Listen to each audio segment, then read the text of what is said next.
Good morning, student. I am Sayyid Azhar Kumail, your English teacher.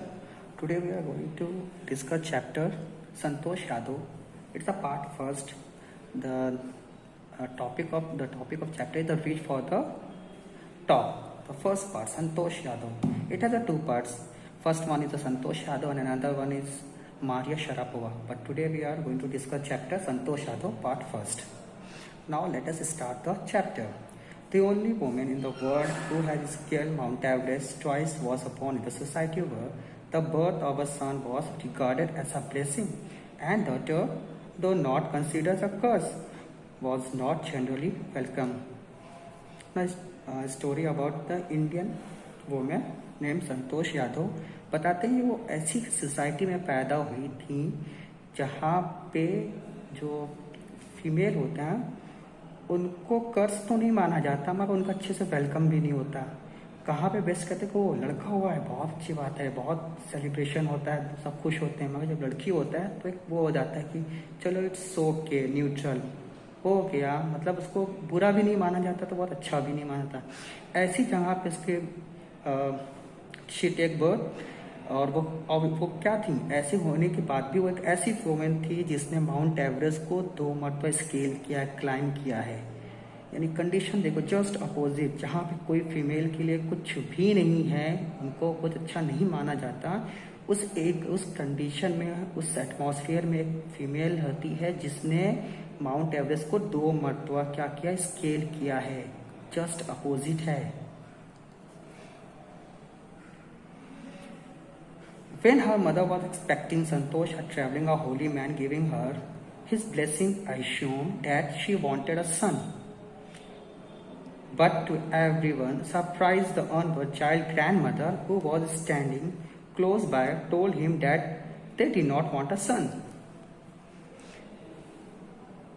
जबकि संतोष की माँ जो थी, मदर जो थी, वो एक्सपेक्ट कर रही थी, क्या कर रही थी कि एक लड़के के लिए, मगर सरप्राइज तब हो गई जब वो वहाँ पे एक होली मैन ने उनको चाहा था कि विश करना, उनको अपनी विश देना चाहता था, अपना आशीर्वाद देना चाहा था। कि एक नॉर्मल होता है कि कोई भी एक प्रेग्नेंट फीमेल होती है तो वो हमेशा विश करती कि मुझे लड़का हो, तो होली मैन भी तो वही सोचते होंगे कि हाँ चलो हम तुमको आशीर्वाद देते हैं कि तुमको लड़का हो। उसने भी ऐसे ही करना चाहा था, मगर सब सरप्राइज हो गए। क्या, संतोष की ग्रैंड मदर वो क्या बोली कि नहीं, उनको लड़का नहीं चाहिए। आसपास के लोग देख के सरप्राइज हो गए, ताज्जुब करने लगे, अरे ये क्या, लड़के की जगह पे ये क्या मांग रही है। The holy man told him that they do not want a son, उनको लड़का नहीं चाहिए तो क्या होगा, यानी उनको लड़की चाहिए। The holy man was also surprise, उसको भी सरप्राइज, ये क्या ऐसी औरत है, इसको क्या चाहिए, लड़का नहीं चाहिए, लड़की चाहिए। Nevertheless he gave the request blessing, after all उसने दे देता है भाई, उसको तो ब्लेसिंग देना होता, उसने उसको ब्लेसिंग दे देता, ठीक है जो तुम्हारी इच्छा है वही पूरी होगी। He gave the requested blessing and as the destiny would have it, उसने अपनी ब्लेसिंग दे दिया, और जो लक थी, डेस्टिनी मींस लक, उसके लक के हिसाब से ब्लेसिंग सीम टू वर्क। कहता नहीं कि ये आशीर्वाद दिया और आशीर्वाद काम कर गया। क्या काम कर गया, Santosh was born the 6th child in the family with 5 son. क्या काम कर गया कि संतोष जो है 5वें लड़के के बाद ये जो पैदा होती है, छठी जो होती है वो लड़की पैदा होती है। She was born in a small village of the Jonias of Rewari district in Haryana. चलिए, let's do some geographical work. Haryana, Rajasthan, यहाँ का सेक्स रेशियो बहुत कम है। जिस एरिया का सेक्स रेशियो कम है उससे आप एक गेस कर सकते हैं वहाँ पे फीमेल की कंडीशन नहीं अच्छी है, वहाँ पे एजुकेशन भी ज़्यादा नहीं होगी और वहाँ पे फीमेल की कंडीशन भी अच्छी नहीं होगी। और जिस स्टेट में, जिस एरिया में सेक्स रेशियो ज़्यादा होता है तो उससे ये पता लगता है कि हाँ यहाँ पे एजुकेटेड लोग हैं और फीमेल की कंडीशन बहुत अच्छी है।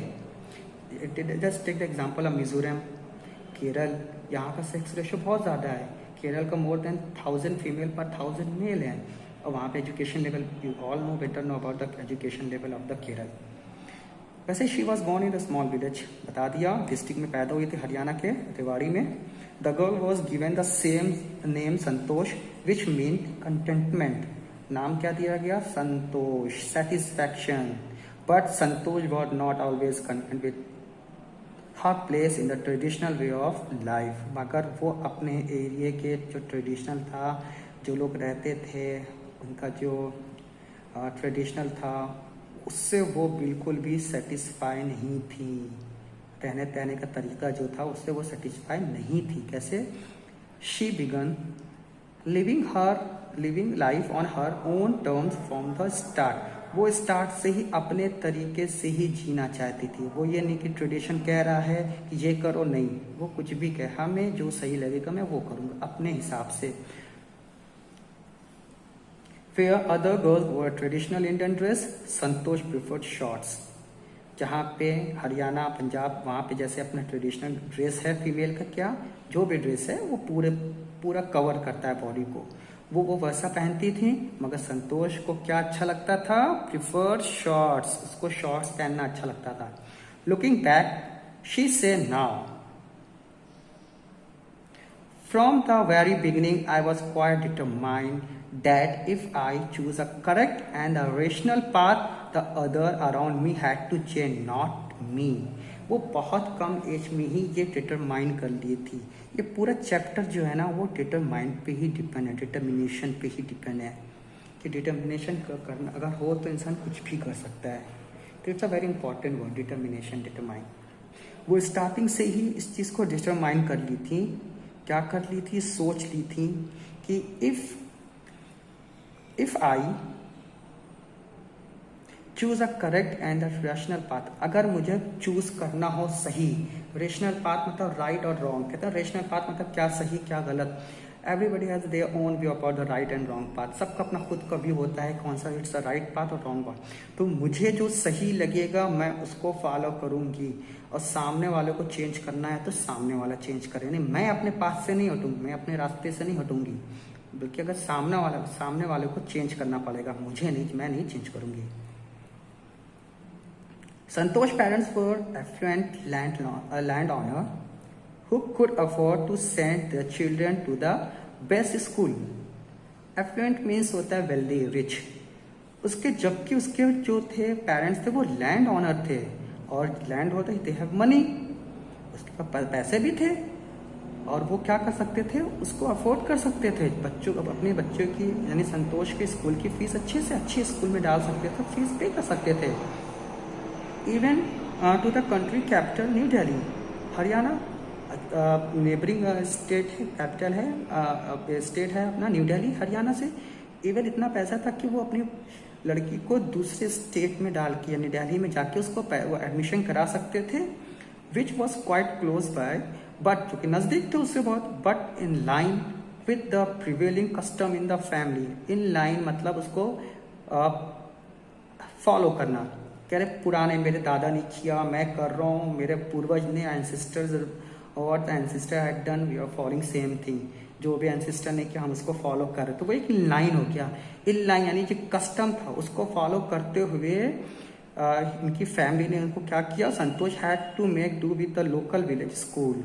उसको वहाँ पे पैसा होने के बाद भी नहीं भेजा, लोकल स्कूल में डाल दिया। क्या एक थिंकिंग है, क्या हम इंडियंस की, नॉट ऑल इंडियंस, मोस्टली की एक थिंकिंग है कि लड़कियों को नॉर्मल स्कूल में पढ़ाएंगे, लड़कों को अच्छे स्कूल में पढ़ाएंगे। तो ये एक हमारा कस्टम है। There the difference between the custom and the religious work, ये दो अलग अलग है, इसको ध्यान देना। कोई भी कस्टम को हम जरूरी नहीं कि उसको रिलीजियस से ऐड करते। So she decided to fight the system on her own quiet way when the right moment arrived. उसने कहा कि ठीक है, इट्स ओके, मैं जब सही वक्त आऊंगा तो इस जो कस्टम है ना इसके खिलाफ मैं खड़ी होंगी, लड़ूंगी। And the right moment came when she turn 16। और वो कब टाइम आ गया लड़ने का, उठने का? जब वो 16 साल की थी। At 16 most of the girls in our village used to get married. काफी समय उस टाइम, अभी भी बहुत जगह ऐसा होता है, when girl become she reach the age of 16 इसकी शादी कर दी जाती है। कहते हैं it's a right time for marriage. Santosh was under pressure for her parents to do the same. Normal custom है भाई, सबकी लड़कियां गांव में 16 साल की शादी हो रही है तो उनके पेरेंट्स ने भी इनको पे दबाव डाला, देखो सबकी शादी हो गई, अब तुम्हें भी शादी करना चाहिए। A marriage as early as that was the last things on her mind। marriage last thing on the mind means least, सबसे पीछे, सबसे कम सोचा जाता है कि जो हम सबसे आखिरी में करेंगे, जिसका हम वैल्यू ना दें। मैरिज करना उसके लास्ट था, यानी उसके दिमाग में था ही नहीं कि अभी तो मेरे सब कुछ, यानी उसके पास करने को लिए बहुत कुछ था। जब सब कुछ हो जाएगा तो आखिरी में जो हम फिर क्या सोचेंगे, मैरिज के लिए सोचेंगे।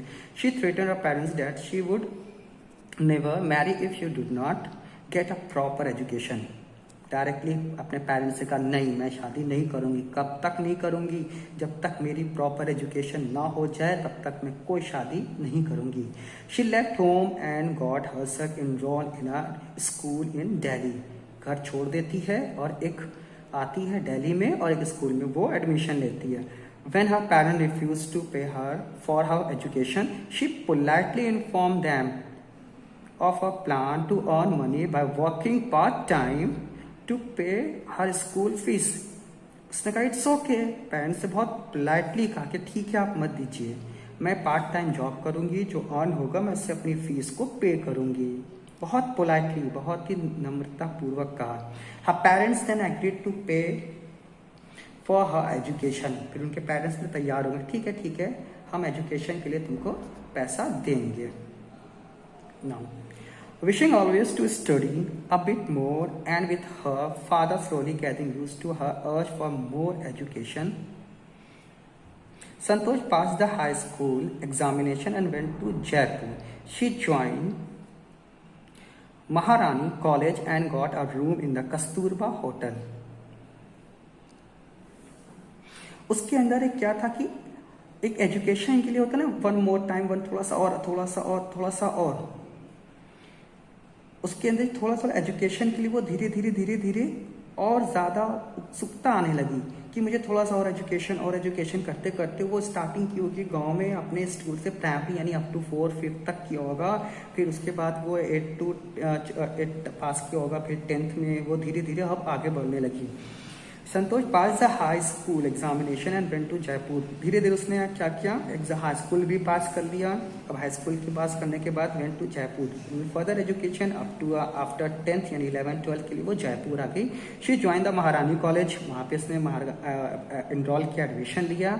And got a room in Kasturba hostel. और कस्तूरबा हॉस्टल में उसने एक रूम भी ले लिया। Santosh remember Kasturba hostel face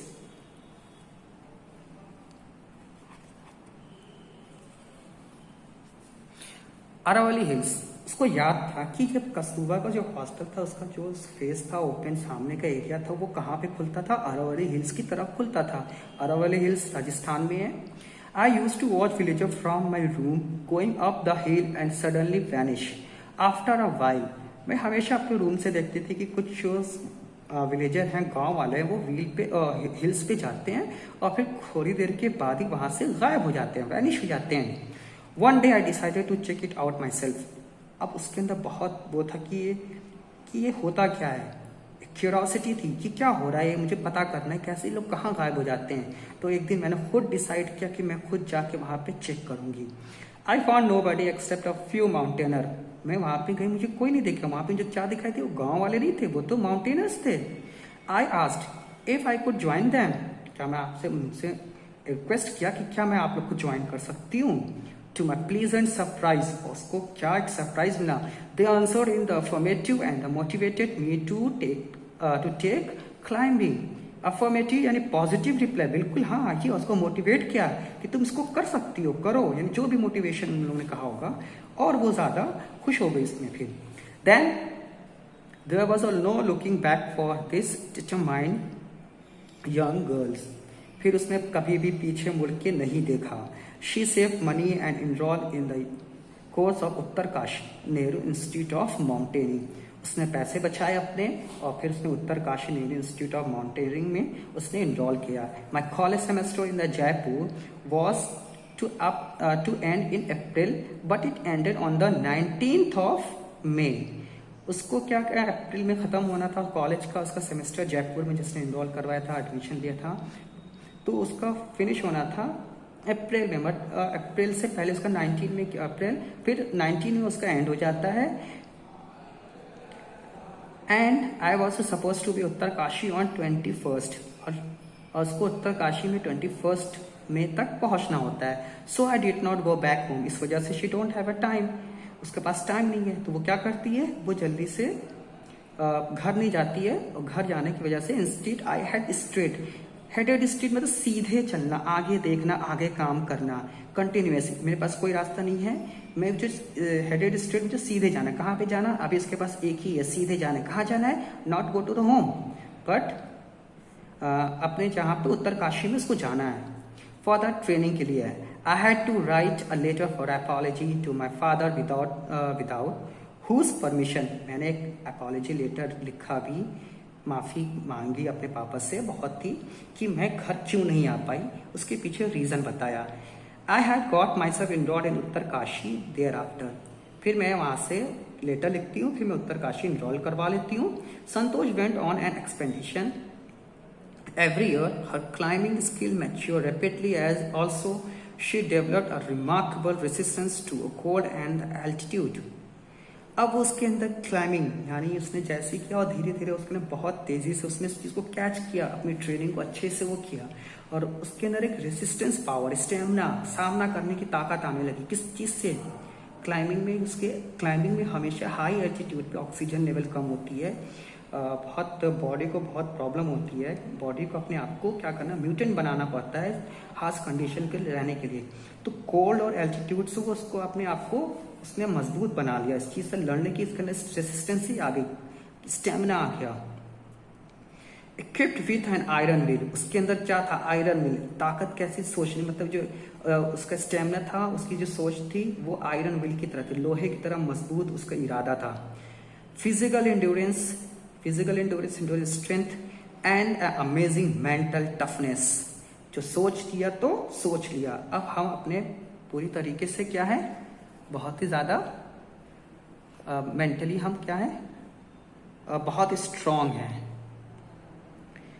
she prove her self repeatedly, उसने अपने आप को हर बार प्रूव किया है, पॉजिटिवली है ना, अच्छे प्रूव किया है। The culmination of her hard work and the sincerity came in 1992. Culmination में उसका स्टार्टिंग, कहते हैं कि मेरा जो रिजल्ट निकल रहा है उसका एंड क्या हुआ, कल्मिनेशन क्या हुआ, उसका रिजल्ट क्या निकला, उसको उसका रिजल्ट तब मिला, उसने इतनी जो मेहनत की है ट्रेनिंग में, उसका रिजल्ट 1992 मिला।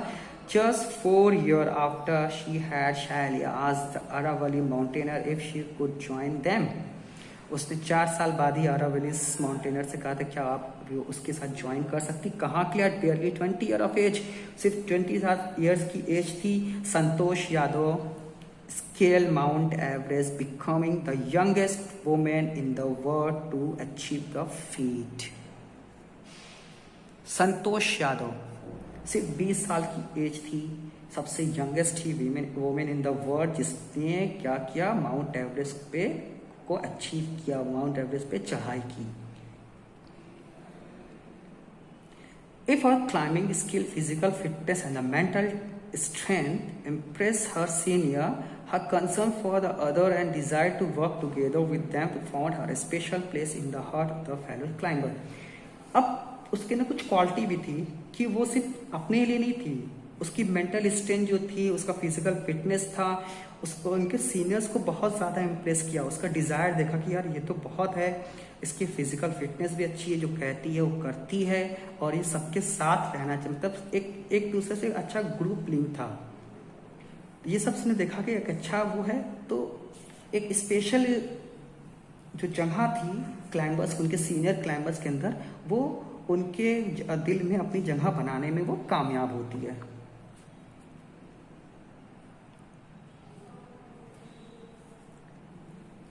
During the 1992 Everest mission, Santosh Yadav provided special care to the climber who lay dying at the south col. She was unfortunately unsuccessful in saving him.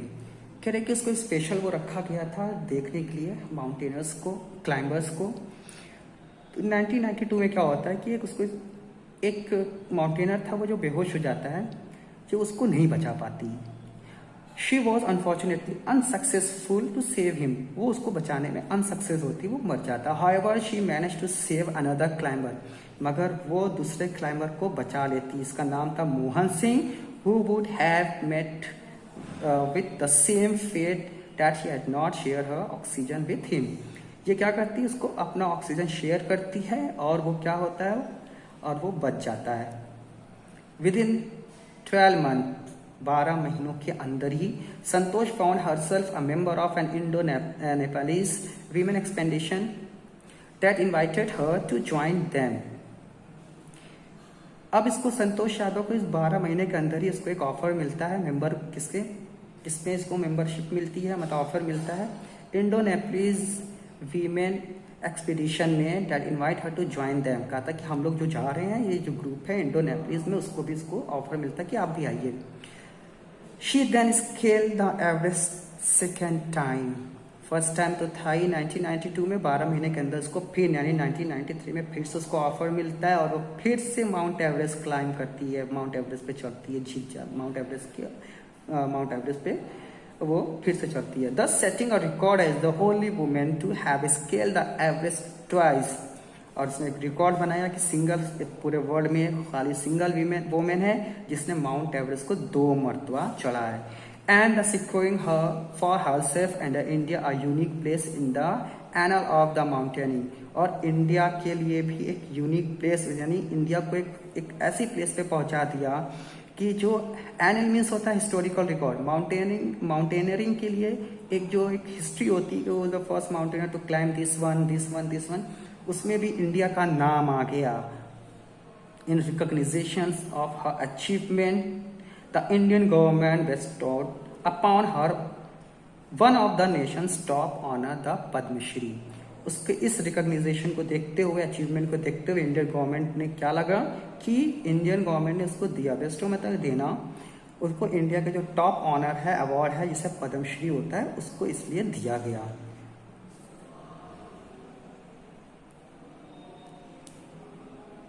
Describing her feeling when she was literally on top of the world.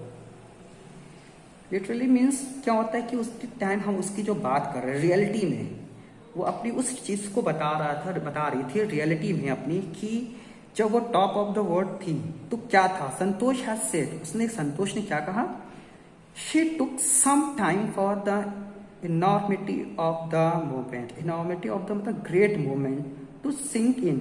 वो कुछ देर अपने उस moment में डूब के ही नहीं, मतलब उसके अंदर सोचने लगी कि वो जब मैं टॉप ऑफ द वर्ल्ड यानी माउंट एवरेस्ट के बिल्कुल टॉप पे थी, पीक पे थी, तो मैं उतनी देर के लिए सच बता रही हूँ कि मैं थोड़ी देर डूब गई थी। किस चीज़ की मैं डूब गई थी, फिर मैंने क्या किया, then I unfurled the Indian tricolour and held aloft on the roof of the world. फिर मैंने थोड़ी देर के बाद मैंने अपना इंडियन ट्राई कलर, अपना तिरंगा झंडा वो निकालती है, उसको फिर उसको क्या करती, हेल्ड करती है। अलोफ्ट मीन्स होता है हेल्डेड अप हाई। फिर उसने ऊपर से वो दुनिया की रूफ किसको कहा गया है, माउंट एवरेस्ट को कहते हैं। यानी माउंट एवरेस्ट पे जाने के बाद मैं जब ऊपर चढ़ती हूँ तो मैं थोड़ी देर के लिए सच बता रही हूँ कि मैं थोड़ी देर के लिए उस ग्रेट मूवमेंट को सोच रही थी, कितना बड़ा मूवमेंट है ये। फिर मैंने इंडियन फ्लैग जैसे ही इसको फहराया, द फीलिंग इज इनडिस्क्राइबल, हम उसको डिस्क्राइब नहीं कर सकते वो फीलिंग कैसी थी। The Indian flag was flying on the top of the world. मैं बता नहीं सकती कितना अच्छा फील कर रहा था जब मेरा इंडिया फ्लैग बिल्कुल वर्ल्ड के सबसे टॉपेस्ट प्लेस पे हम उसको फहरा रहे थे। It was truly spiritual movement, वो एक स्पिरिचुअल मूवमेंट था, वो मेरे अंदर से आत्मा का वो जो था वो वैसा मूवमेंट था कि मेरी आत्मा तक भी उस चीज़ को खुश थी। I felt proud as Indian, उतनी टाइम मुझे क्या बहुत अच्छा लगा क्योंकि मैं इंडियन हूँ। मैंने अपने फ्लैग को क्या किया, अनफोल्ड किया top of the world roof जो था, जो माउंट एवरेस्ट से कहते हैं। As a fervent environmentalist, Santosh collect and brought down 500 kilograms of the garbage from the Himalaya। क्योंकि एक वो बहुत अच्छी environmentalist भी है, इसलिए उसने क्या किया, फॉरवर्ड मीन्स होता है having strong and sincere feeling, उसको बहुत ज़्यादा फीलिंग थी, समथिंग फीलिंग फॉर समथिंग की बहुत ज़्यादा फीलिंग थी कि वो इन्वायरमेंट से, तो इन्वायरमेंट के लिए उसकी बहुत फीलिंग थी। तो उसने क्या किया, सिर्फ माउंट एवरेस्ट से नहीं और भी जो हिमालय में हिमालयस के माउंट्स हैं वहाँ से जब भी वो माउंटेनिंग करती थी वो नियर अबाउट 5000 किलोग्राम जो गार्बेज है ऊपर से लेके नीचे आई। बहुत से माउंटेनर्स होते हैं, they use various thing like bottles है, बहुत सी चीज़ होती हैं, वो माउंटेनिंग करते करते उस माउंटेन पे फेंक देते हैं। तो ये क्या करती थी, ये जब जाती थी माउंटेन्स पे, जब वापस आने लगती थी तो ये सारे भी गार्बेज कचड़े होते थे उसको वापस लेके आती थी। Now it's the end of the story. इसमें क्या मिला हम लोग को टुडे, मोरल क्या था कि जब डिटर्मिनेशन होता है तो आप अपने किसी भी कंडीशन में रहे, कैसा भी आपका हार्श आपका ट्रेडिशन हो, आपके अगेंस्ट हो, मगर आपके अंदर डिटर्मिनेशन है तो आप उसको सक्सेस पा लेंगे। Determination is a very important thing. Okay student, goodbye, that's end of today.